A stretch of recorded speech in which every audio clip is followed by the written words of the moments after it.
This is what we're dealing with. It's about, over here, it's about 6 inches, maybe a little bit more.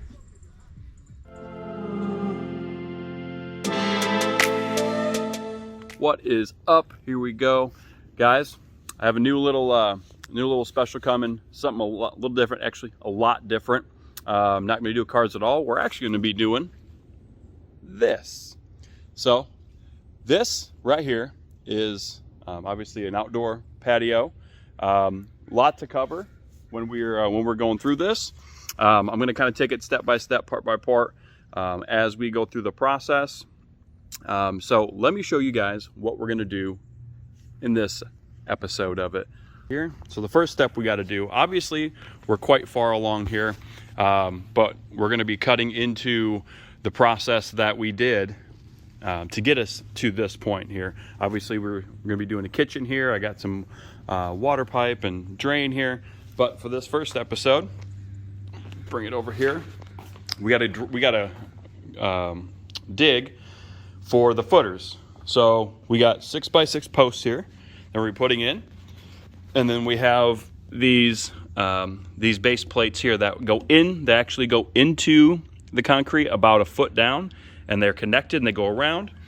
This is fully reinforced with the rebar, but what we have to do again, we have to cut, and it's Halloween obviously, so we got some stuff we're building for that, but I digress. So we have the footers here,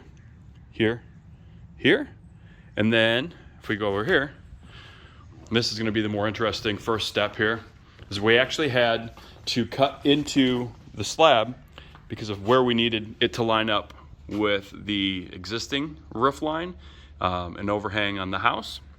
So we have the posts obviously over here. These are wrapped in cedar, but we had to cut away the patio there, the patio there. So these go roughly about 20 inches down and roughly 18 inches. Typically I made them a little bit wider as far as this is what I ended up ultimately doing here. But the requirement was 18 inches deep, being that we're in Seattle and the frost line is 18 inches below the main level here, and then 18 inches wide, 18 inches long. So we have to cut this out. We had to cut this spot out here. Same deal. Boom. This crack was already here before we started cutting everything up. Unfortunately, that happened. But we had to cut here. You can kind of see a little bit of the cement we poured. We poured 4,000 PSI concrete for all of these, and then we have our pier out here.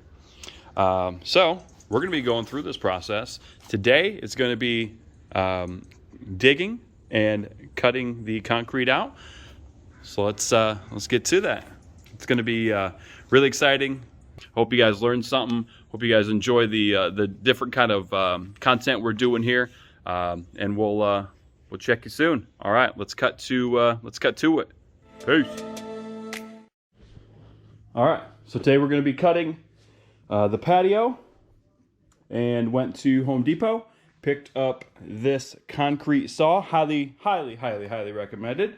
Obviously, there's no other way you're getting through it. I do have 2 spots that I need to cut an 18 by 18 inch square out so we can dig the footers. And one side of the overhead patio roof is going to be directly alongside the concrete patio. We'll show you. Obviously, we'll see what that looks like when we get to it. But really great tool. What was it? I believe it was like 56 bucks. From Home Depot to rent. They do make you rent the blade as well, which is a straight $45 charge, whether you rent it for 4 hours or keep it for 3 weeks. That's going to be the same. I only need to cut 2, so shouldn't take us too long. We'll have this thing back within the 4-hour limit that we have it today.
All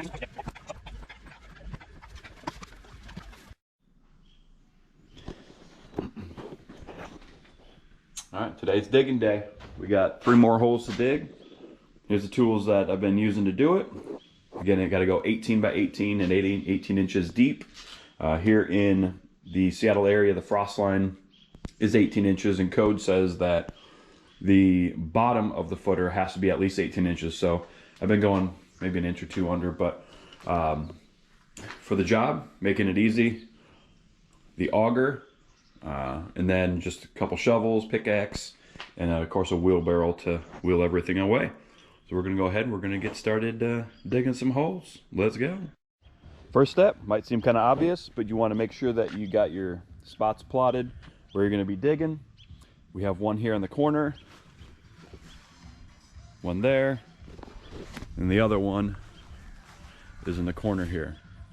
If you could see, the table's just kind of hovering over the hole there, but want to cover it up with something so the kids didn't run through it. There we go.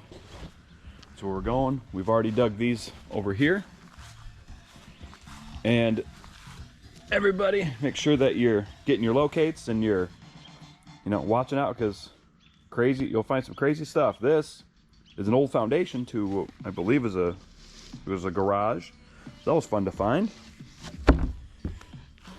This hole has an old pipe in it. Old cast iron pipe. I don't think it's in use anymore. But and then this hole, 2 water lines. Every hole had something interesting in it. Or a pain in the ass. But yeah, make sure you get your locates, that way you're not digging up any utilities in your yard. All right, we're gonna go ahead and start digging.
All right, so you always find something fun. Every hole so far has had something fun in it. This is an old root to a willow tree that used to be right here. So just a little hurdle. It's not that big a deal. We're gonna go ahead, we're gonna use our Sawzall here. Put her to work.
All right, so we've got down to the depth we need, more or less.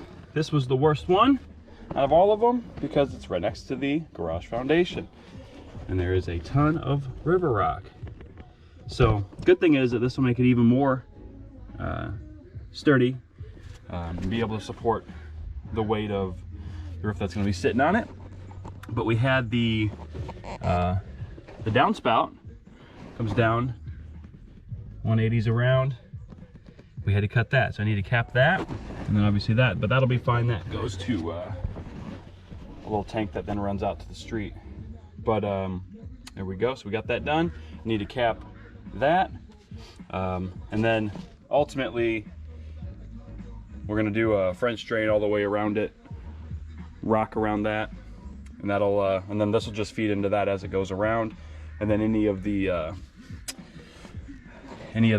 eaves or gutters that I put on the roof will just flow right into that as well. So we'll kind of double attacking the water situation that we get during the winter here in Seattle.